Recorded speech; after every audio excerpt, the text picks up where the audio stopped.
Hi, I'm Anika She, and she talks crime. Hello? Let's jump straight into our imaginary scenario. You're in high school and you worry about the same things that all teenagers worry about. What's going to happen after you graduate, finding your own identity, finding your place in this world, and all those other sorts of things. You do pretty good in school. All your other classes, you have A's and B's, and you make sure to put your best foot forward when you go to school because you want to make your parents proud. But there's that one class, and we all know that one class, that one subject that you just weren't good at. It didn't matter how long you studied, how much homework you did, how much help you asked for, you just really couldn't get it. So the teacher tells you that they're going to end up failing you for that class. And now this class is important because you need to pass it in order to join a program that you were really excited to be a part of for the summer. So what do you do? Your future is in the hands of this one teacher. So what do? Do you ask for extra credit? Do you promise to take the class again next semester? Do you look for a tutor to help you? Or do you consider killing just that one teacher? That's what today's case is about. On November 2nd, 2021, Jeremy Goodale and Willard Miller beat their Spanish teacher Nohema Graber to death because Willard was going to fail her class. Let's get into the case. Nohema Graber was a woman who wore many hats in her lifetime. She was a mother, a teacher, a flight attendant, a pilot, a community leader, a proud Mexican, a Catholic, and overall, she was a good person. Nohema was born in Jalapa, Mexico, a cosmopolitan city filled with traditions, life, and people. After she graduated high school, she decided she wanted to be a flight attendant, so she did just that.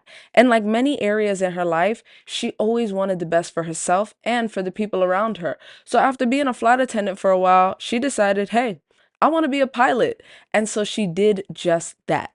She paid her way through flight school and earned her license as a commercial airline pilot, becoming one of the first women in Mexico to be licensed to fly passenger jets.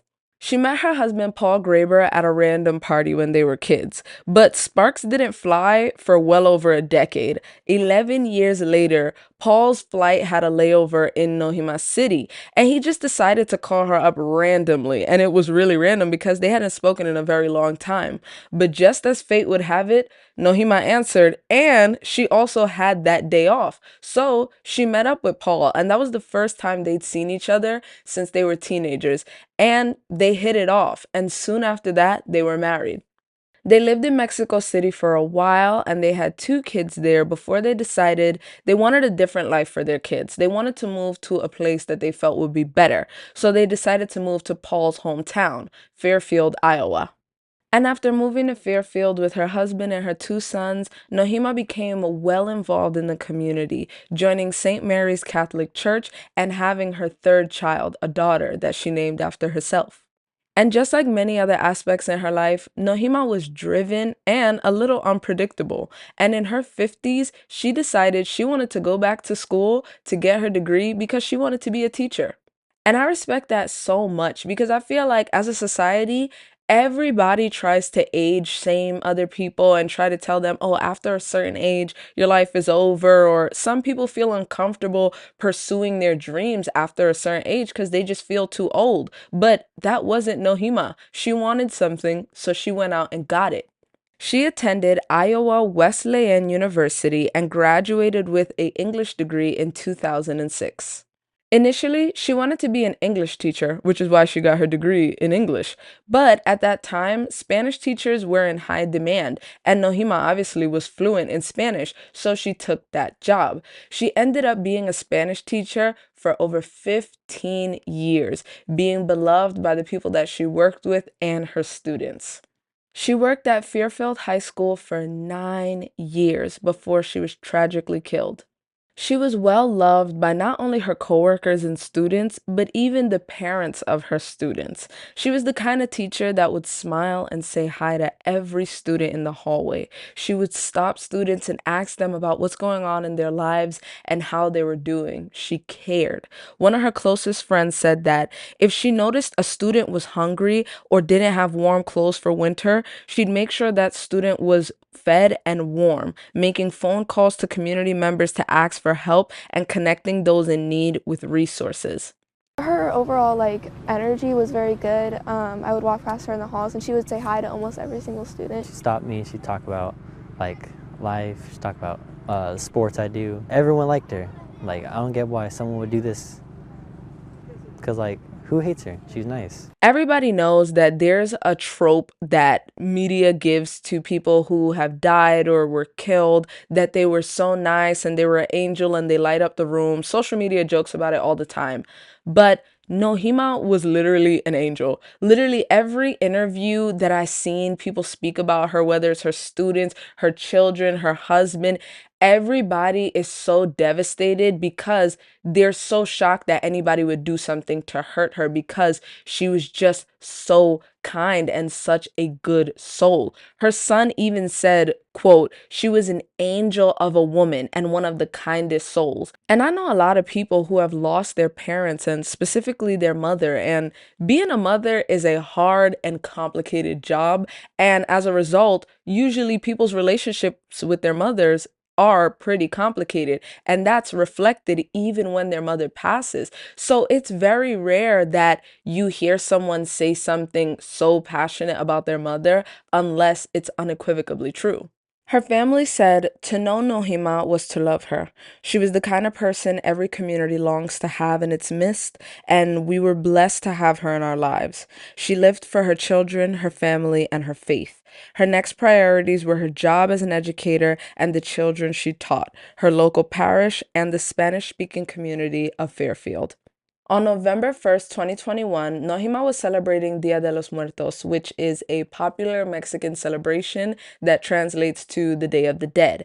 She said, quote, we know we're all going to die. It's our way of laughing at death.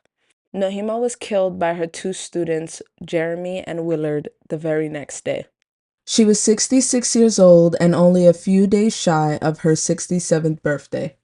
Jeremy Goodale and Willard Miller were 16 years old and in the 11th grade at Fairfield High at the time of the crime. They were friends and they were both students in Nohema's Spanish class. In court, Jeremy's father describes him as troubled but smart.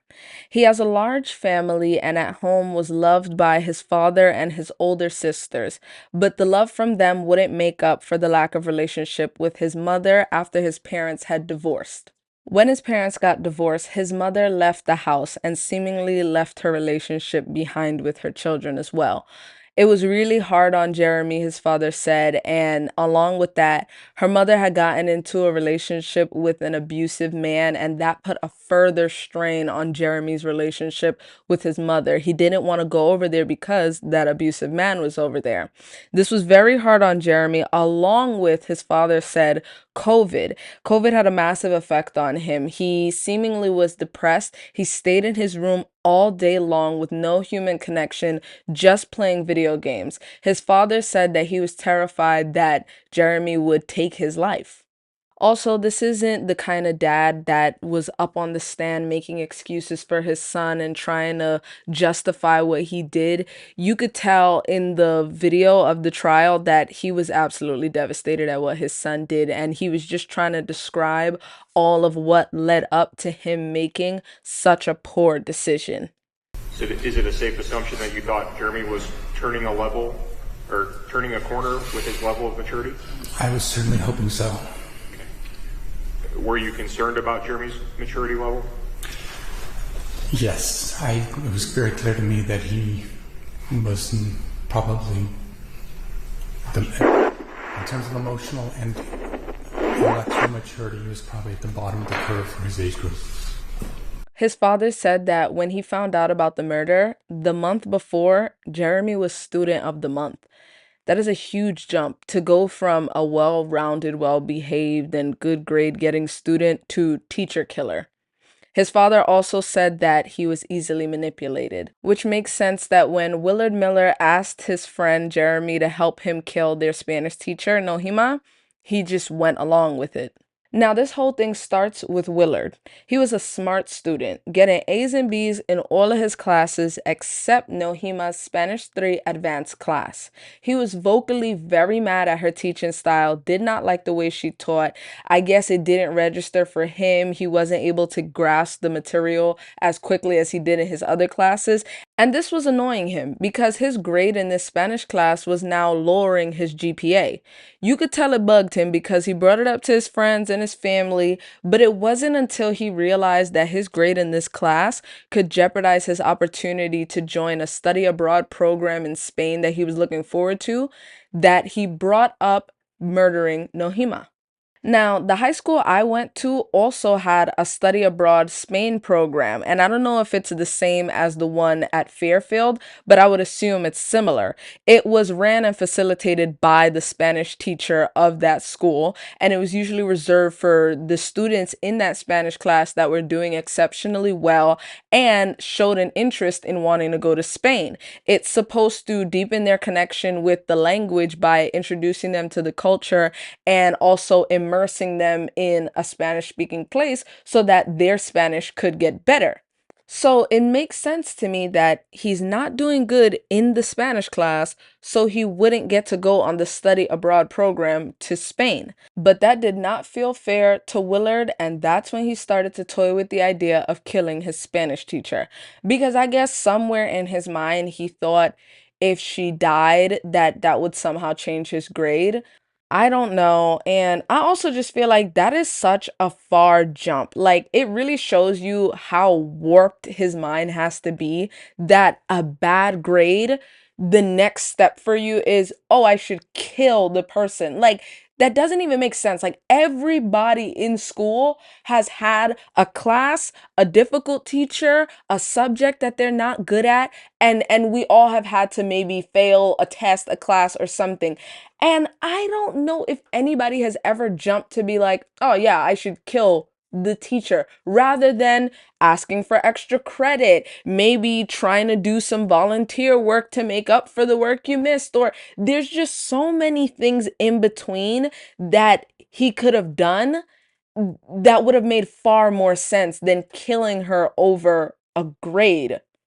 And it's also crazy to me that this is the motive because it's not like this was his one and only opportunity to ever go to Spain. This grade was going to ruin his life. He would have had the rest of his life to find his way to Spain at some point because, on top of the fact, those study abroad programs are not typically free. At least in my school, I know it was over $1,000. So if he would have had the money at that point, I'm sure he could have found the money next year when he graduated school to go to Spain. Like, that kind of response makes it seem like this was a dire life or death situation for him, and it simply was not. But Willard knew that he could not enact this plan by himself, so he started shopping around to his friends to see which one would help him murder their Spanish teacher. And guess what? Jeremy took the bait. Now, this also confuses me because Jeremy had no motive to help him kill her. He was doing good in the Spanish class. He literally only joined him to kill her just out of friendship, I guess. So for 2 weeks, they meticulously and carefully planned how they would kill Nohema Graber. They started by first stalking her, studying her patterns and habits. They learned her schedule, figuring out what time she would arrive at school, which one of the cars were hers, when she would go to lunch, and most importantly, they learned that every day at 4 p.m., she would take a nice walk peacefully by herself at Chautauqua Park. She loved that park. Everyone knew it was her favorite, which is why she would visit it every day. On November 2nd, 2021, in the afternoon, students reported seeing Willard arguing and shouting at Nohema in her classroom when he went to discuss his poor grades with her. That same day, he waited until she left at her usual 4 p.m. time to head to the park. He and Jeremy followed her. Nohema drove her van to the park, and when she got there, she actually ran into Willard and Jeremy. And like the good person she is, you know what she did when she bumped into them? She smiled at them and said, "Hi, how are you?"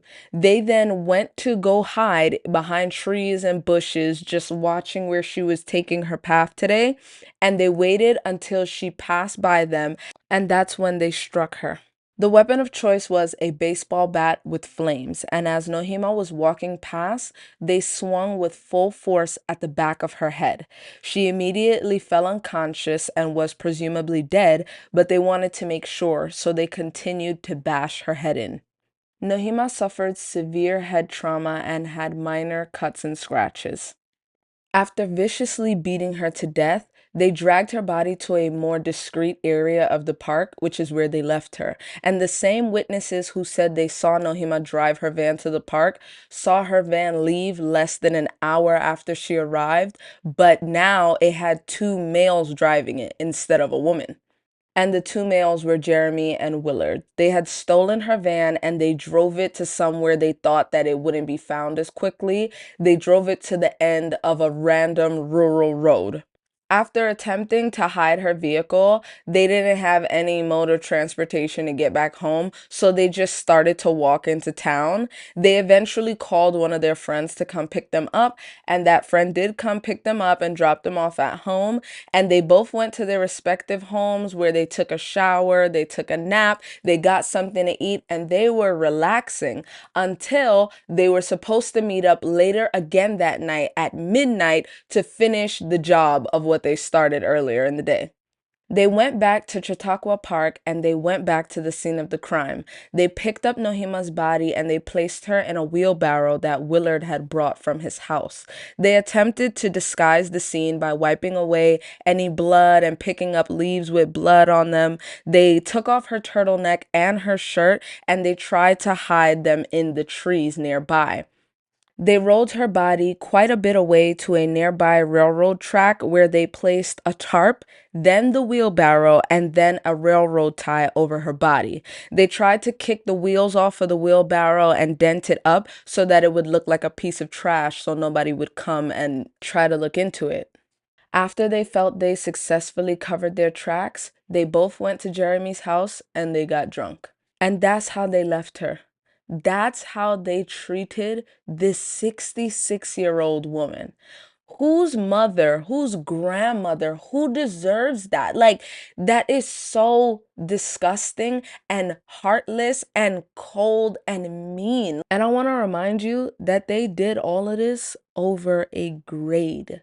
One singular class grade. They beat this lady to death and left her in the woods like a piece of garbage. And the other part of this that makes no sense to me is, what did they think would happen? They planned to kill her for 2 weeks, talking about what they would do, what tools they would need, how they would go about it. And at no point did they ever question, what's going to happen after we do what we do? Like, did they not think that somebody would ever lift up this wheelbarrow at some point? Like, did they think nobody would ever come looking for her? Like, did they think she would just decompose there forever and they would never get caught? That absolutely makes no sense. I just explained to y'all how well loved Nohema was. People will always look for the people they love. So when she didn't come home that night and when she didn't report to work the next morning, Paul Graber reported her missing and the investigation ensued.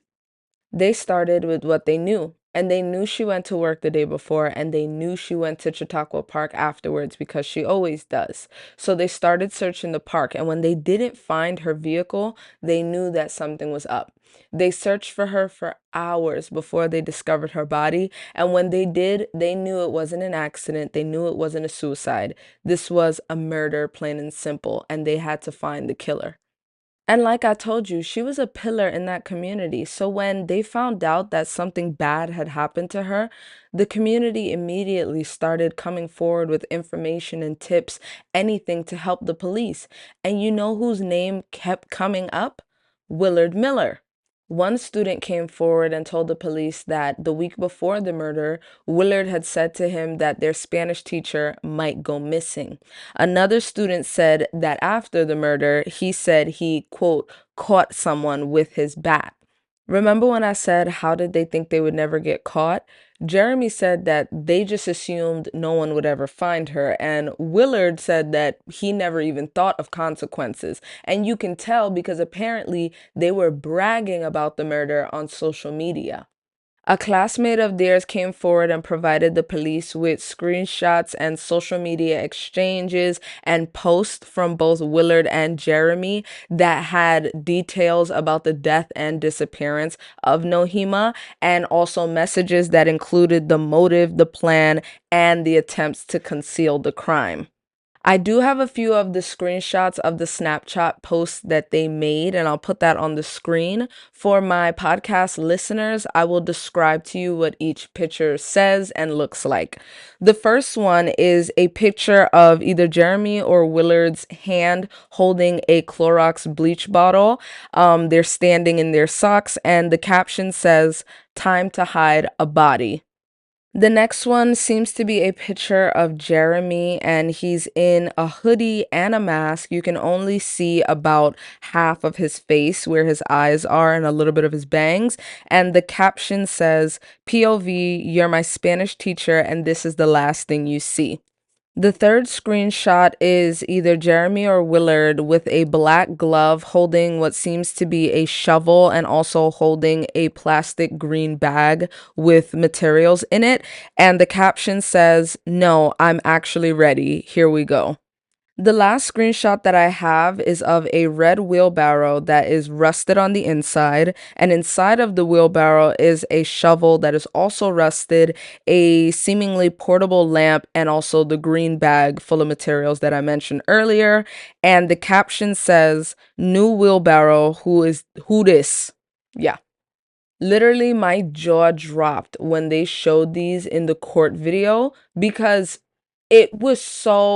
those posts are so nonchalant. Like, I can't even tell if they posted them as like a way to disguise themselves even more.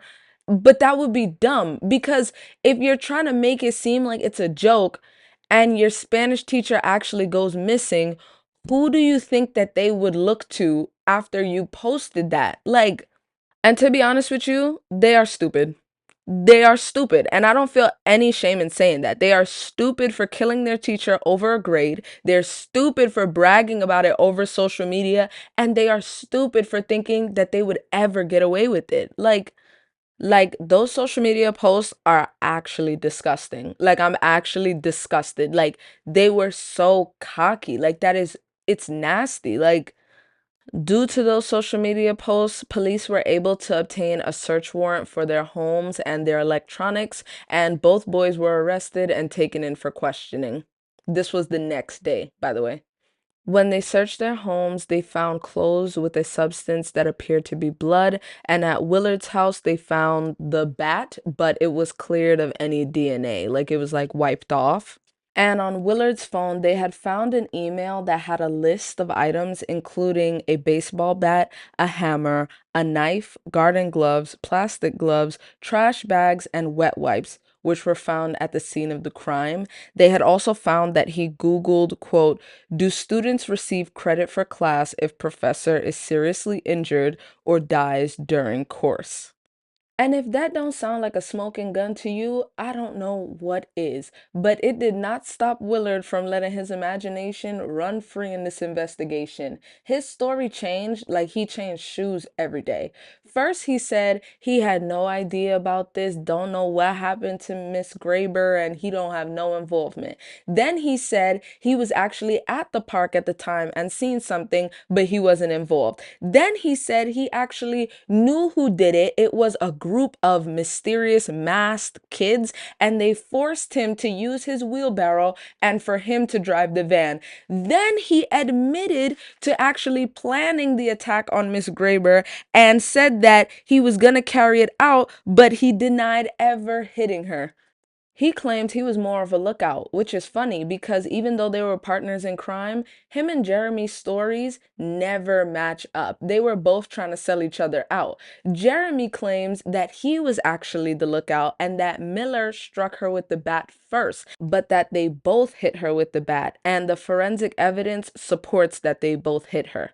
Willard was still so mad at Nohema that even while being investigated for her murder, he used what detectives describe as a quote, coarse pejorative to refer to her, which is basically a derogatory term. She's literally dead. He killed her, and while being investigated for her murder, has no fear to still degrade and disrespect her.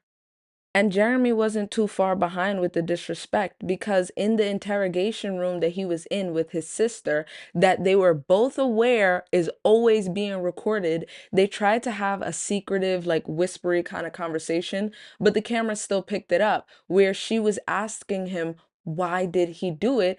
And he said blatantly that he has no remorse and he does not regret it. But that tune changed completely when they got to court and realized what they were really facing. In Iowa, there's a law that if you are convicted of murder in the first degree, you're given life imprisonment with no possibility of parole. But because they were minors at the time of the crime, they have a possibility for parole.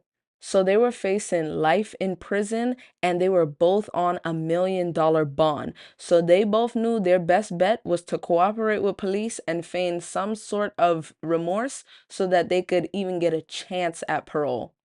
So Jeremy agreed to testify against Willard in a plea deal that would give him the possibility of parole. In court, he apologized, saying, quote, "Every day I wish I could go back and stop myself, prevent this loss and this pain I've caused everyone." And he was struggling in court. He was having a hard time. He was crying, sniffling. The tears was flowing. He was crying so hard and was so bothered that his nose actually started gushing blood for several minutes in the court, and they had to pause the hearing for him.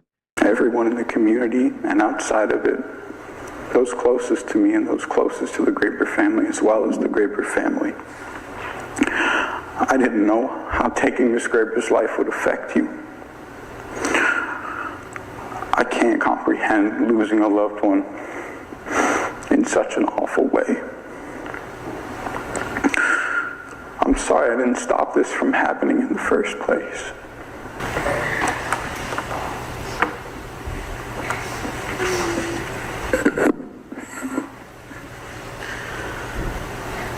Your Honor, He apologized to the teachers and the students from his school. He apologized to Nohema's family. He apologized to the community, and he apologized to his own family. The judge said that he could tell he was remorseful and didn't consider the consequences to killing, but that he is a smart person and he could have easily stopped it from happening.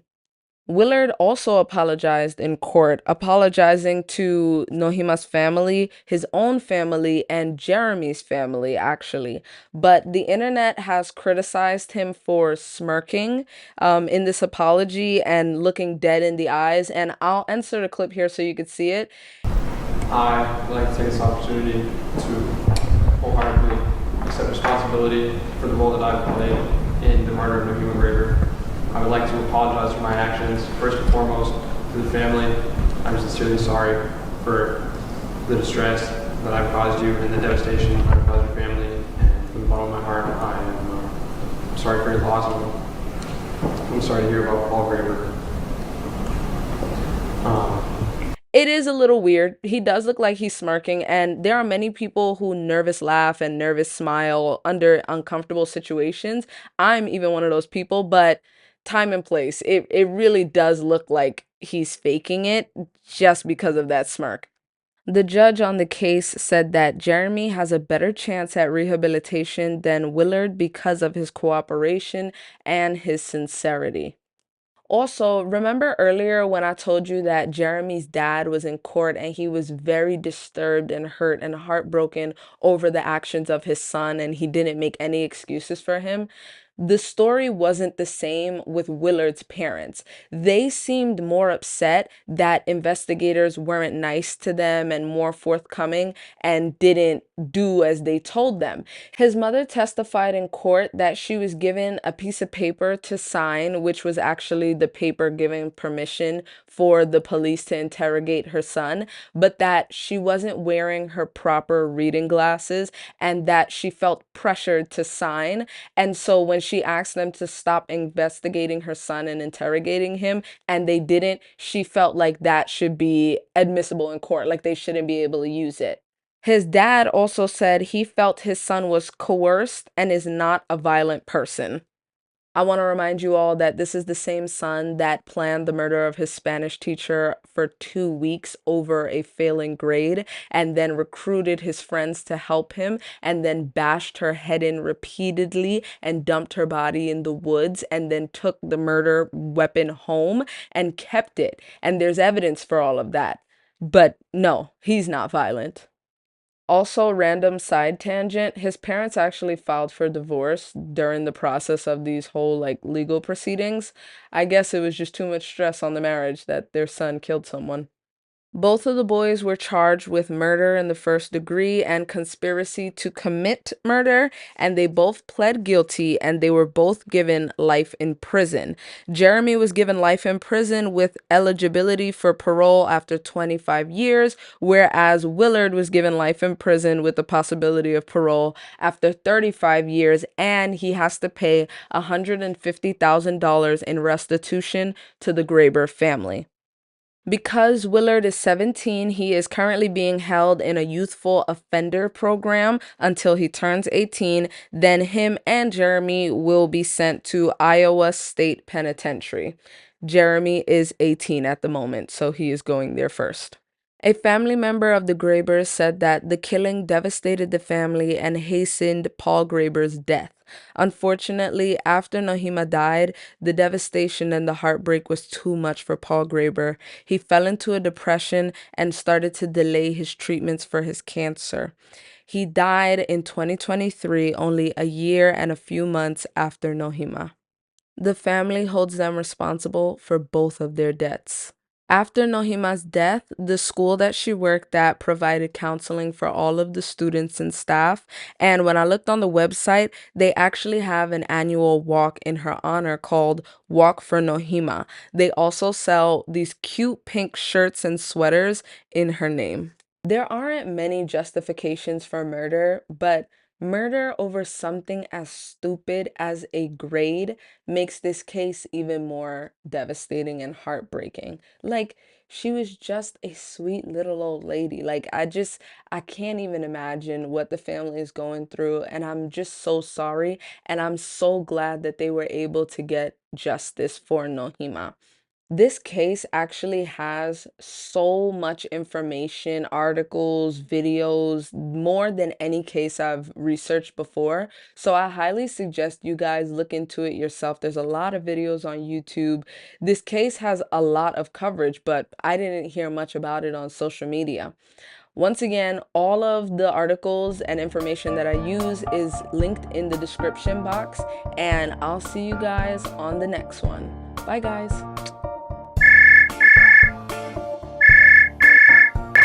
Hello?